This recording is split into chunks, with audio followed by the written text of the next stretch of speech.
కొత్త ఉస్మానియా ఆసుపత్రి నిర్మాణంపై అధికారులతో తెలంగాణ రాష్ట్ర ముఖ్యమంత్రి రేవంత్ రెడ్డి సమీక్షా సమావేశం నిర్వహించారు. ఈ సందర్భంగా గోషామహల్లో ప్రతిపాదిత స్థలానికి సంబంధించి శాఖల మధ్య భూ బదలాయింపు ప్రక్రియ, ఇతర పనులను వీలైనంత వేగంగా పూర్తి చేయాలని ఆదేశాలు జారీ చేశారు. ప్రతిపాదిత స్థలంలో చేపట్టాల్సిన ఉస్మానియా ఆసుపత్రి ఇతర నిర్మాణాలకు సంబంధించి నమూనా మ్యాప్లను సీఎంకు వివరించిన అధికారులు పలు మార్పులు చేర్పులను రేవంత్ రెడ్డి సూచించారు. చేనేత కార్మికుల సంక్షేమం కొరకు తెలంగాణ రాష్ట్ర ముఖ్యమంత్రి రేవంత్ రెడ్డి నూతన పథకాలు చేపట్టి వారి జీవితాల్లో వెలుగులు నింపిన సందర్భంగా మునుగోడు మండల కేంద్రంలోని అంబేద్కర్ చౌరస్తాలో ముఖ్యమంత్రి రేవంత్ రెడ్డి చిత్రపటానికి పద్మశాలి సంఘం ఆధ్వర్యంలో పాలాభిషేకం చేశారు. నేతన్న అభయహస్తం, నేతన్న భద్రత, నేతన్న భరోసా ఇలాంటి కార్యక్రమాలతో చేనేత కుటుంబాల్లో మార్పుకు తోడ్పాటును అందించిన ముఖ్యమంత్రికి మనస్ఫూర్తిగా కృతజ్ఞతలు, ధన్యవాదాలు తెలియజేసిన టీపీసీసీ రాష్ట్ర ప్రధాన కార్యదర్శి పున్నా కైలేష్ నేతన్న.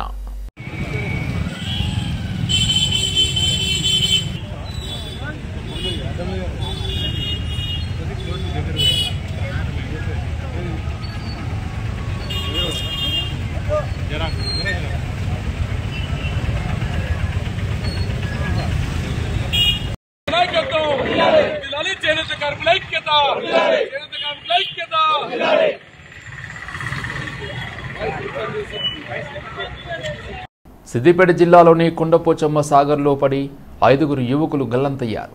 హైదరాబాద్కు చెందిన యువకులు కొండపోచమ్మ సాగర్ చూడడానికి వెళ్లి ప్రాజెక్టులోకి దిగి సెల్ఫీలు తీసుకుంటుండగా 7 యువకులు సాగర్లో పడి గల్లంతయ్యారు. వీరిలో 2 క్షేమంగా బయటపడగా 5 యువకులు ఈత రాక మునిగిపోయారు. ఘటనా స్థలానికి చేరుకున్న పోలీసులు పరిస్థితిని సమీక్షిస్తున్నారు. మృతులు ధనుష్, లోహిత్, చీకట్ల ధనేశ్వర్, సాహిల్, జితిన్గా గుర్తించారు. ఈ ఘటనపై సీఎం రేవంత్ రెడ్డి తీవ్ర దిగ్భ్రాంతి వ్యక్తం చేశారు. ఈ ఘటనపై సీఎం రేవంత్ రెడ్డి అధికారులకు కీలక ఆదేశాలు జారీ చేశారు. గజ ఈతగాళ్లను రప్పించి గల్లంతైన యువకులను వెలికి తీయాలని అధికారులకు సూచించారు. తక్షణమే అధికారులు ఘటనా స్థలానికి చేరుకుని పరిస్థితిపై తనకు సమాచారం ఇవ్వాలని తెలియజేశారు.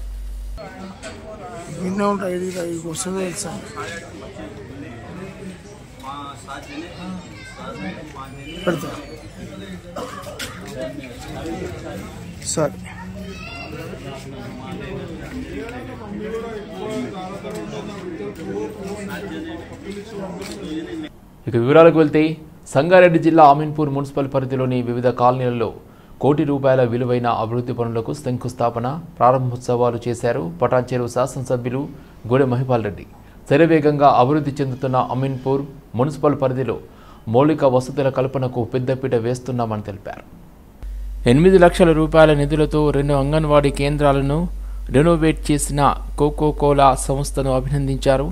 ఈ కార్యక్రమంలో municipal chairman Tummala Pandurangareddy, vice chairman Narasimhagoud, కౌన్సిలర్లు, కోఆప్షన్ సభ్యులు పాల్గొన్నారు. అందరికీ నమస్కారం. ఈరోజు అమీన్పూర్ మున్సిపల్ పరిధిలో పలు అభివృద్ధి కార్యక్రమాలు చేపట్టడం జరిగింది.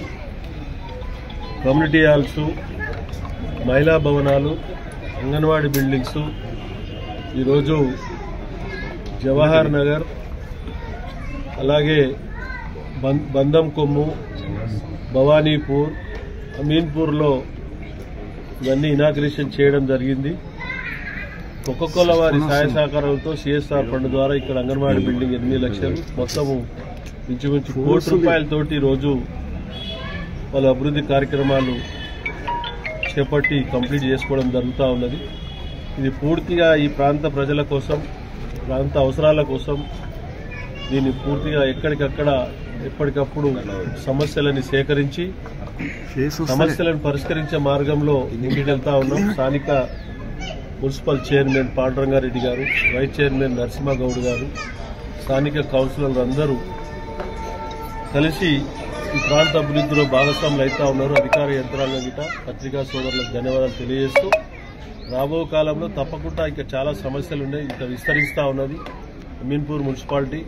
ఇక్కడ ఓఆర్ఆర్ వరకు వెళ్ళిపోయింది, పెద్ద ఎత్తున పెరుగుతూ ఉన్నది. తప్పకుండా ఖాళీల పరంగా సమస్యలన్నీ ఎక్కడికక్కడ రోడ్లు కానీ, డ్రైనేజ్ కానీ, కరెంటు కానీ, వాటర్ కానీ ఎటువంటి సమస్య అయినా ఇబ్బందులు లేకుండా వారికి అందుబాటులో ఉండి మేము తప్పకుండా సమస్యలన్నీ పరిష్కరించి ముందుకు పోతామని తెలియజేస్తాము అందరికీ. సంక్రాంతి అంటేనే ముందుగా గుర్తొచ్చేది గాలిపటాల ఎగరవేత సంబరాలు. సంక్రాంతి వేడుకల్లో చిన్న పెద్ద అంతా పతంగుల ఎగరవేతతో ఉత్సాహంగా పోటీ పడుతుంటారు. పండుగ వేళ పతంగులకు ఉండే క్రేజ్తో పతంగుల తయారీదారులు రకరకాల ఆకృతులతో బొమ్మలతో పతంగులను తయారు చేసి విక్రయిస్తుంటారు. కొందరు తమ అభిమాన నాయకులతో కూడిన ఫోటోలతో పతంగులు చేస్తున్నారు. ఈ క్రమంలో రాష్ట్ర ఫిషరీస్ కార్పొరేషన్ చైర్మన్ మెట్టు సాయి కుమార్ సీఎం రేవంత్ రెడ్డి ఫోటోతో కూడిన పతంగులు తయారు చేయించి పిల్లలకు ఉచితంగా అందిస్తూ తన అభిమానాన్ని చాటుకున్నారు. గతంలో సీఎం జన్మదినం సందర్భంగా పూరిలో రేవంత్ రెడ్డి సైకత శిల్పం తయారు చేయించిన మెట్టు ఈ దఫా సంక్రాంతి పండుగ సందర్భంగా రేవంత్ ఫోటోతో కూడిన పతంగులను తయారు చేయించి పిల్లలకు పంపిణీ చేస్తుండటం విశేషం.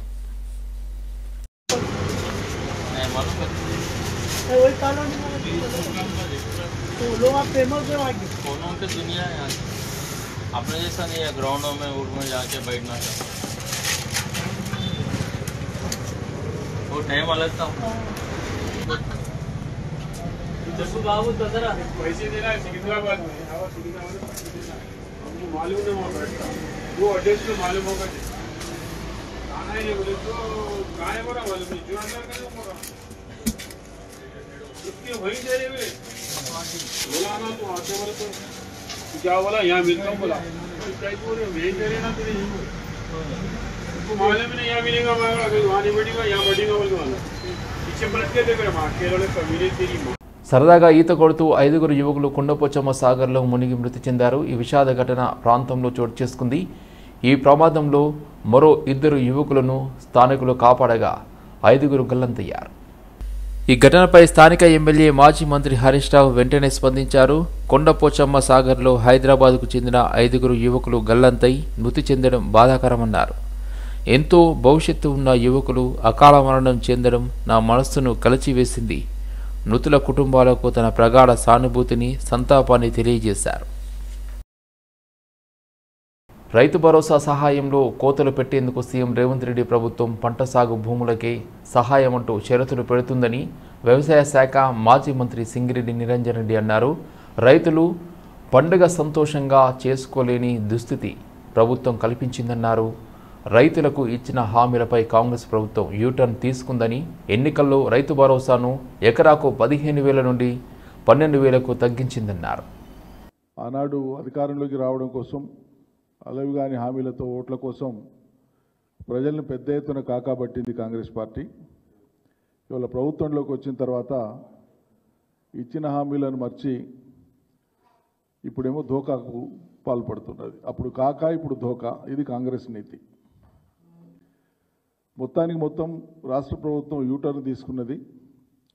కాంగ్రెస్ ప్రభుత్వం ప్రధానంగా వ్యవసాయ రంగానికి సంబంధించి తీసుకున్నప్పుడు ఒక పథకం ప్రకారం వ్యవసాయాన్ని కుదేలు చేసేటువంటి దానికి పూనుకున్నదా అనిపిస్తున్నది. ఈ అనుమానం కలగక మానదు వాళ్ళ చర్యలు చూస్తూ ఉంటే. ఎందుకంటే మొన్నటిదాకానేమో డిజిటల్ సర్వే లేకుంటే ఐటీ లేకుంటే ఎంప్లాయీస్ నానా కొరీలు ఇవన్నీ పెట్టి అన్నీ పరిశీలన చేసి ఇస్తాం, గుట్టల గట్లకి ఇవ్వము, వ్యవసాయం అయ్యే భూములకి ఇస్తామని రకరకాల ప్రచారాలు చేస్తూ వచ్చి మొన్న లేదు మళ్ళీ ఏ షరతులు లేకుండానే ఇస్తాం అంటూనే మళ్ళా కలెక్టర్ల కాన్ఫరెన్స్ పెట్టి ముఖ్యమంత్రి గారు కలెక్టర్ల మీద భారం పెట్టి వ్యవసాయం జరుగుతున్నటువంటి భూములకే ఇవ్వాలని చెప్పి రైతు భరోసా ఇవ్వాలని చెప్పి ఆదేశాలు ఇచ్చినారు. మంచిదే. కలెక్టర్లు కానీ వ్యవసాయ అధికారులు కానీ క్షేత్రస్థాయిలో ఉండేటువంటి వాళ్ళందరూ కూడా నిష్పక్షపాతంగా పారదర్శకంగా వివరాలు తీసుకొని చేస్తే దానికి ఎవరికేం అభ్యంతరం లేదు. కానీ ఇక్కడ ప్రభుత్వం యొక్క ఉద్దేశాన్ని ఎందుకు శంకించవలసి వస్తుంది? వాళ్ళ ఆచరణను బట్టి. ఎందుకంటే ప్రభుత్వం ఇటీవల సాగునీటి ప్రణాళికను విడుదల చేసింది యాసంగికి సంబంధించి. ఆ సాగునీటి ప్రణాళికలో ఏ ప్రాజెక్టులో ఎన్ని నీళ్లు ఉన్నాయని చెప్తూ ఇన్ని ఇస్తాము ఇన్ని ఇవ్వలేము అని చెప్పి చేతులు ఎత్తేస్తూ సాగునీటి ప్రణాళికను విడుదల చేసి మనం అందరం చూస్తున్నాం. ఇప్పుడు వాళ్ళు చెప్తున్నటువంటిది ఏంటి? సాగు అయితేనే రైతు భరోసా వస్తుందని చెప్తాం. మంచిదే. సాగు ఎప్పుడవుతుందండి యాసంగిలా? నీళ్ళు ఇస్తే అవుతుంది. మరి మీరు సగానికి సగం కృష్ణా బేసిన్లో ఉండేటువంటి ఆయకట్టుకు సగానికి సగం మీరు నీళ్ళు ఇచ్చేటువంటి పరిస్థితే లేదు. సగం కాదు, చేతులు ఎత్తేసినారు, ఇవ్వలేమని చెప్పి. యాదాద్రి భువనగిరి జిల్లా బీఆర్ఎస్ పార్టీ కార్యాలయంపై కాంగ్రెస్ ఎన్ఎస్యుఐ నాయకులు దాడికి దిగారు. పోలీసుల సమక్షంలోని ఎన్ఎస్యుఐ నాయకులు దాడులకు పాల్పడినప్పటికీ వాళ్ళు చోద్యం చూస్తూ ఉండడం గమనార్హం. బీఆర్ఎస్ పార్టీ జిల్లా కార్యాలయంలో మాజీ ఎమ్మెల్యే పైళ్ల శేఖర్ రెడ్డి, యాదాద్రి భువనగిరి జిల్లా అధ్యక్షుడు కంచర్ల రామకృష్ణారెడ్డి సమావేశం నిర్వహించారు. ఈ సందర్భంగా ఎన్ఎస్యు నాయకులు గుంపుగా వచ్చి పార్టీ కార్యాలయంపై దాడి చేశారు, ఫర్నిచర్ను ధ్వంసం చేశారు. అంతటితో ఆగకుండా బీఆర్ఎస్ పార్టీ కార్యకర్తలపై సైతం దాడికి యత్నించారు. కాంగ్రెస్ కార్యకర్తల దాడిని బీఆర్ఎస్ పార్టీ తీవ్రంగా ఖండించింది. రేవంత్ చేతగాని పాలనపై విమర్శలను తట్టుకోలేకనే కాంగ్రెస్ నాయకులు దాడికి తెగబడ్డారని తెలిపింది. పాలన చేతకాక మీ అసమర్థతపై ప్రశ్నిస్తే దాడులకు తెగబడతారా అని మండిపడ్డారు.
యాదాద్రి భువనగిరి జిల్లా బీఆర్ఎస్ పార్టీ కార్యాలయంపై కాంగ్రెస్ ఎన్ఎస్యుఐ నాయకులు దాడిని మాజీ మంత్రి జగదీశ్వర్ రెడ్డి ఖండించారు.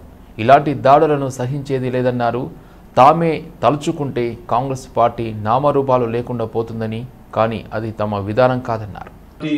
యాదాద్రి భువనగిరి జిల్లా కార్యాలయం పైన కాంగ్రెస్ పార్టీ గుండాలు చేసిన దాడిని తీవ్రంగా ఖండిస్తా ఉన్నా. ప్రజాస్వామ్యవాదులందరూ కూడా ఇటువంటి దాడులను ఖండించాలని చెప్పి నేను విజ్ఞప్తి చేస్తా ఉన్నా.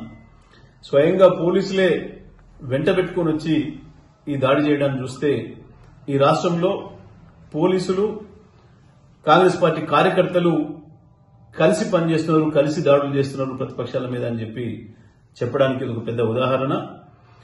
ఎట్టి పరిస్థితుల్లో కూడా ఇటువంటి దాడులను సహించేది లేదు. నిజంగా మేము కూడా అటువంటి దాడులు చేయాలి, ప్రోత్సహించాలనుకుంటే కాంగ్రెస్ పార్టీ నామరూపాలు కూడా ఉండేవి కావు గత 10 సంవత్సరాల కాలంలో. కానీ అది మా విధానం కాదు, మా సంస్కృతి కాదు. కేసీఆర్ గారు మాకు అటువంటి ఎప్పుడు కూడా అలో చేయలేదు. ఇప్పటికైనా నేను విజ్ఞప్తి చేస్తా ఉన్నా, మహేష్ కుమార్ గారు కాంగ్రెస్ పార్టీ పీసీసీ అధ్యక్షుడిగా మీ ముఖ్యమంత్రి ఎట్లాగూ ఇదే పని చేస్తాడు, ఆయన ప్రోత్సహిస్తాడు. కానీ నువ్వు మొదటి నుంచి కాంగ్రెస్ లో ఉన్నవాడి కాబట్టి నీకేమైనా కొంచెం ఇంకా ఇంగిత జ్ఞానం మిగిలి ఉంటే మీకు మీ కార్యకర్తల్ని కంట్రోల్ చేసుకోండి, గుండాల్ని మీ పార్టీ నుంచి లేకుండా చేసుకోండి. లేకపోతే మాత్రం తెలంగాణ ప్రజలు చేసే దాడిలో మీరు తట్టుకోలేరు, ఇది గుర్తుపెట్టుకోమని చెప్పి నేను విజ్ఞప్తి చేస్తా ఉన్నా. ఎట్టి పరిస్థితుల్లో కూడా ఈ దాడులు మమ్మల్ని ఆపలేవు, మా ఆత్మస్థైర్యాన్ని దెబ్బతీయలేవు. ఏడాది కాలంలోనేమో డైవర్షన్ పాలిటిక్స్ చేసిండ్రు. ప్రతి సమస్యలో ప్రజలు అడిగితే దాన్ని పక్కదారి పట్టించే ప్రయత్నం చేసిండ్రు. అది రుణమాఫీ కావచ్చు, అది రైతు భరోసా కావచ్చు, అది 2 లక్షల ఉద్యోగాలు కావచ్చు, అది ఆటో కార్మికులకు ఇచ్చే 12,000 కావచ్చు, మహాలక్ష్మి 2,500 కావచ్చు. ప్రతి దాంట్లో డైవర్షన్ పాలిటిక్స్ చేసుకుంటూ వచ్చిండ్రు. ఇప్పుడు అది ఏడాదిగా తీరిపోయింది, ఇక ప్రజల్ని మోసం చేయడం సాధ్యం కాదు అని చెప్పి ఇప్పుడు దాడుల రాజకీయాలు మొదలుపెట్టిండ్రు. ఈ దాడుల రాజకీయాలతోని ప్రజల్ని ఆపలేరు, బీఆర్ఎస్ పార్టీ కార్యకర్తలను ఆపలేరు. కాంగ్రెస్ పార్టీ గుర్తుపెట్టుకోవాలని చెప్పి తెలియజేస్తా ఉన్నా. రాష్ట్ర ఉన్నతాధికారులు, పోలీసు ఉన్నతాధికారులు కూడా మీరు సరైన పద్ధతుల్లో చర్యలు తీసుకొని దాంట్లో మీ పోలీసు అధికారుల పాత్ర ఏముంది, మిగతా వాళ్ళ పాత్ర ఏముంది కూడా తేల్చి సరైన పద్ధతుల్లో విచారణ జరిపి కేసులు కనుక పెట్టకపోతే పోలీస్ శాఖ ప్రజల ముందు అబాస్పాలవుతుందనే విషయాన్ని కూడా గుర్తుపెట్టుకోవాలని చెప్పి నేను తెలియజేస్తా ఉన్నా. నూతనంగా ప్రారంభమైన చెట్టపల్లి రైల్వే టెర్మినల్ ప్రయాణికులతో కిటకిటలాడింది. సంక్రాంతి పండుగ సందర్భంగా చెర్లపల్లి రైల్వే స్టేషన్లో ప్రయాణికులతో సందడి వాతావరణం నెలకొంది. ప్లాట్ఫామ్లో వాష్రూమ్స్ లేవని, దానివల్ల మహిళలు ఇబ్బందులు ఎదుర్కొంటున్నారని ప్రయాణికులు ఆరోపించారు. పండుగ సమయాల్లో ట్రైన్లు మరింతగా పెంచాలని ప్రయాణికులు కోరుతున్నారు. త్వరలోనే అన్ని సదుపాయాలు అందుబాటులోకి వస్తాయని స్థానిక నాయకులు అంటున్నారు. ఒకసారి ఊరికి వెళ్తాం, సొంత గ్రామంకి వెళ్తాం. పిల్లల వల్ల కొంచెం సికింద్రాబాద్ వెళ్తే బాగా సఫర్ అయ్యేవాళ్ళమే. స్టేషన్ బాగా వండర్ఫుల్గా బాగుంది. ఎయిర్పోర్ట్ మాదిరిగా కట్టారు, చాలా బాగుంది. మాకు దొంబాయిగూడలో ఉంటాను మేము, ఇక్కడే దగ్గరలో. సికింద్రాబాద్కి దీనికి పోల్చుకుంటే చాలా దగ్గరైంది స్టేషన్. మాకు స్టేషన్ కూడా సౌకర్యాలు బాగున్నాయి. లిఫ్ట్ ప్రొసెసర్ కానీ నీట్నెస్ కానీ చాలా బాగుంది స్టేషన్. మేము రేపు ఏపీకి వెళ్తాకి చాలా సుఖంగా ఉంది. ఇక్కడి నుంచి వస్తే చాలా హ్యాపీ. గవర్నమెంట్కి భారత్ మాతాకి జై. రీసెంట్గా మన తెలంగాణ రాష్ట్రంలోనే అత్యాధునిక వసతులతో నిర్మించినటువంటి చెర్లపల్లి శాటిలైట్ రైల్వే టెర్మినల్ను మన ప్రధానమంత్రి గారు వీడియో ముఖంగా ప్రారంభించడం జరిగింది. ఇప్పుడు సంక్రాంతి పండుగకు ఊరెళ్ళే వాళ్ళకు కూడా చాలా రకాలుగా ఉపయోగపడుతుంది టెర్మినల్ అని చెప్పి చాలామంది అంటున్నారు. చాలా రకాలుగా ట్రైన్లు కూడా ఇప్పుడు స్పెషల్ ట్రైన్లు మన చెర్లపల్లి నుండే స్టార్ట్ అవుతున్నాయి. అందరూ కూడా చుట్టుపక్కల ప్రజలు చాలా సంతోషంగా ఉన్నారు. సికింద్రాబాద్ వెళ్ళే అవసరం లేకుండా దగ్గరలోనే ఈసీఎల్ కానీ, దమ్మాయిగూడ, నాగారం, చెనగచెర్ల, రాంపల్లి చుట్టుపక్కల ప్రజలందరూ కూడా చాలా ఉపయోగకరంగా ఉందని చాలామంది సంతోషం వెలిపుచ్చుతున్నారు. బస్సుకు సంబంధించిన ఇప్పుడు రాష్ట్ర ప్రభుత్వం ఒక నోటిఫికేషన్ కూడా ఇచ్చింది, రైలుతో పాటు బస్సుకు కూడా మేము సపోర్ట్ చేస్తామని. కానీ వాళ్ళు చెప్పినంత మాత్రాన చేయడం లేదు. అది మనం రాష్ట్ర ప్రభుత్వం దృష్టికి కూడా మొన్న రైల్వే సహాయ మంత్రి గారు సోమన్న గారు తీసుకుపోయిండు. శ్రీధర్ బాబు గారు కూడా చెప్పారు, మేము మా తరఫు నుంచి అన్ని రకాలుగా మీకు సపోర్ట్ చేసినాము, మీ రాష్ట్ర ప్రభుత్వం నుంచి రోడ్లు కానీ బస్ కనెక్టివిటీ ఇవ్వాలని చెప్పిండు. వీళ్ళు కూడా చేస్తామని చెప్పారు, కానీ ఇంకా దాన్ని అమలులో పెట్టలేరు వాళ్ళు. మేము కూడా డిమాండ్ చేస్తున్నాం పెట్టాలని. Right sir. అంత స్టేషన్ ఉండే టెర్మినల్ అయితే 4 కోట్లతో ప్రారంభించడం జరిగింది. దానికి త్వరితగతిన ఎక్కడ కూడా ఇంత ఫాస్ట్గా జరగలేదు. 5 సంవత్సరంలో చాలా దేశంలోనే పెద్ద టెర్మినల్ అని చెప్పి చెప్పుకుంటున్నారు ప్రజలు. అది మనకు తెలంగాణకి ఇవ్వడం చాలా పెద్ద గర్వకారణం. ఎందుకంటే ఇది ఉపయోగించిపోయిందంటే ప్రజలకు ఉపయోగపడుతుంది, తెలంగాణ ప్రజలకు. కాబట్టి రాష్ట్ర ప్రభుత్వం ఏం చేయాలంటే ముందే ఇప్పటికైనా మేల్కొని రోడ్లు చాలా మేజర్ అయిన రోడ్ల ప్రాబ్లం ఉంది. హెచ్ఎంపీవీ వైరస్పై సోమాజిగూడ ప్రెస్ క్లబ్లో రౌండ్ టేబుల్ సమావేశం నిర్వహించారు. ఈ సమావేశంలో ప్రముఖ వైద్యులు, సామాజికవేత్తలు అభిప్రాయాలను వ్యక్తపరిచారు. మానవ దృక్పథంతో వైద్యులు సేవలందించాలని వారు తెలిపారు. హెచ్ఎంపీవీ వైరస్తో అప్రమత్తంగా ఉండాలని వారు హెచ్చరించారు. వైద్యులు మానవతా దృక్పథంతో ప్రజలకు సేవలు అందించి అనవసరమైన టెస్టుల పేరుతో భయభ్రాంతులకు గురి చేయకుండా ప్రజలకు నిజాలను తెలియజేస్తూ అవగాహన కల్పించాలని కోరారు. ఈ కార్యక్రమంలో general physician doctor Sudha, oncologist వైద్యులు సక్సేనా, రమేష్, పల్మనాలజిస్ట్ నాగేశ్వరరావు, ఆయుర్వేద ఆవులప్ప, వివి రావు తదితరులు పాల్గొంటారు. ఒకటి ప్రధానం, ఎందుకంటే మన తిండిలో వచ్చిన మార్పు. రెండవ ప్రధాన అంశం ఏంటంటే మన ఒంటిల్లే మన హాస్పిటల్, మన అమ్మలే మన డాక్టర్లు, మన తిండి, మన ఫుడ్డే మన మెడిసిన్ అనేటువంటి ఒక ప్రధాన సూత్రము ఈ దేశంలో 1000 సంవత్సరాల క్రితమే మన సంస్కృతి సుశ్రుత కానీ లేదా సంహిత చక్ర అనేటువంటి గొప్ప మానవతావాదులు సృష్టించినటువంటి ఆ కల్చర్లోనే ఉంది. అది మన ఒంటిల్లి వరకు కూడా ఉంది. దాన్ని మర్చిపోయి మనం ఇలా ఎవరి కోసం ఎదురు చూడడం వల్ల వచ్చే అనర్థాలే ఇలాంటి వైరల్ అటాక్స్. ఈ వైరల్ అటాక్స్ అంటే ఏదో కాదండి.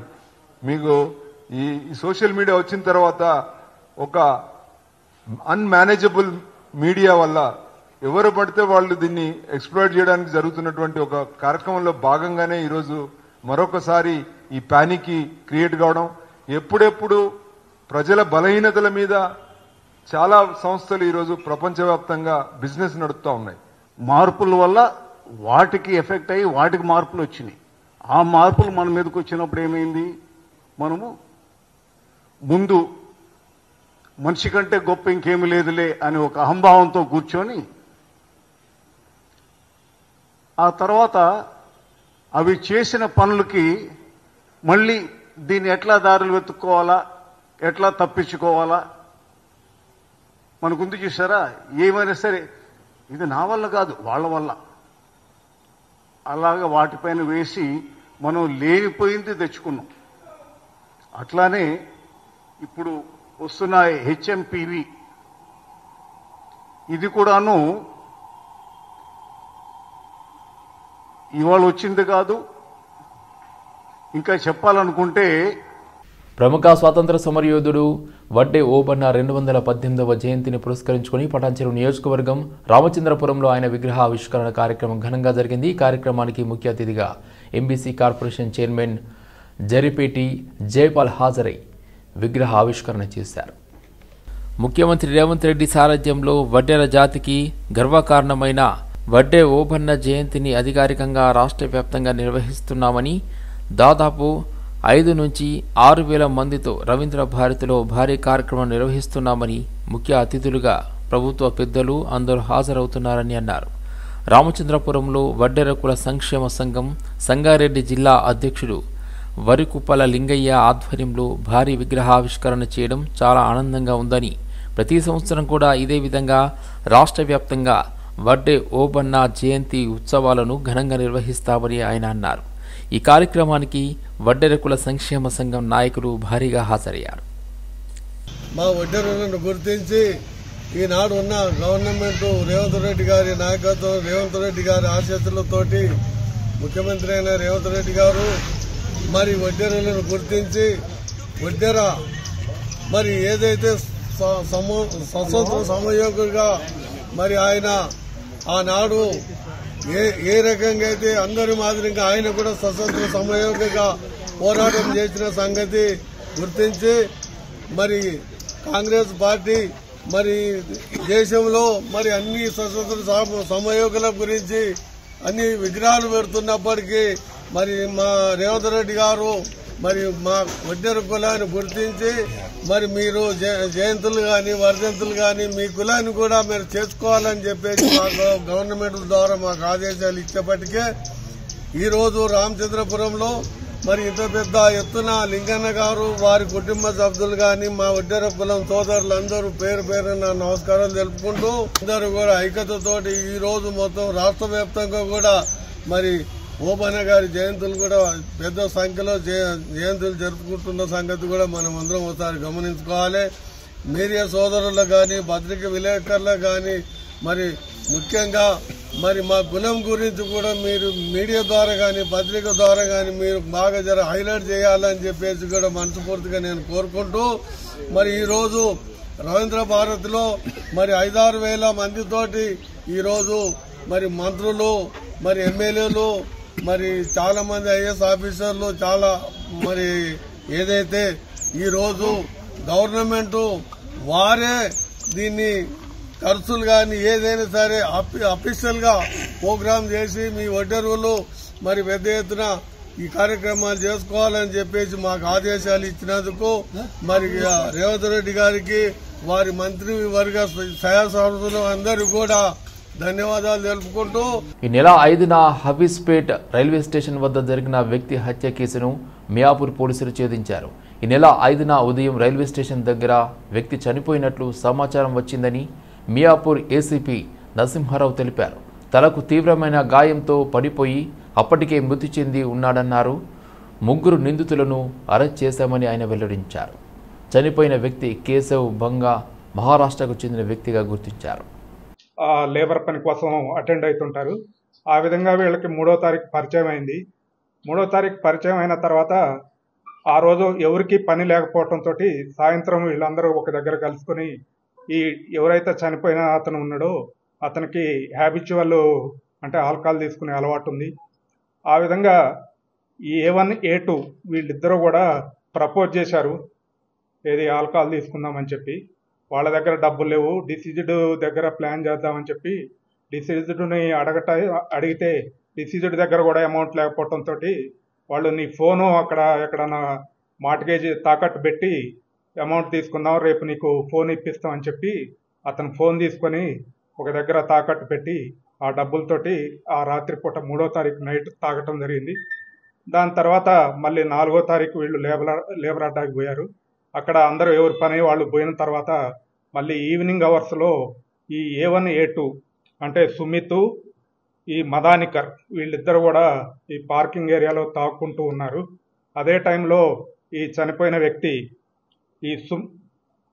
ఈ కేశవ్ బంగార్ ఆ ప్లేస్కి ఫుల్గా తాగి అక్కడికి వచ్చిండు. వీళ్ళతోటి ఆర్గ్యుమెంట్ అయింది. నా ఫోన్ ఇప్పిస్తా అని చెప్పి ఫోన్ ఇప్పిలేదని చెప్పి వీళ్ళతో ఆర్గ్యూ చేసి వాళ్ళని కొట్టడం జరిగింది. అదేవిధంగా చెప్పుతోటి కూడా కొట్టడం జరిగింది. ఇమీడియట్గా A1 A2 ఏం చేశారంటే A3 ఈ ప్రేమ్ సాగర్ నౌడిగిని ఫోన్ చేసి పిలిపించడం జరిగింది. అక్కడ ఫోన్ చేసి అతను వచ్చిన తర్వాత ఈ ముగ్గురు మీద కూడా అతను అటాక్ చేసే పరిస్థితి ఉంటే లాభం లేదనుకొని చెప్పి ఇతన్ని చంపాలనే ఉద్దేశంతో అక్కడ ఉన్న సిమెంట్ బ్రిక్ తోటి కొట్టి ఆ హెడ్ ఇంజరీ తోటి చంపడం జరిగింది.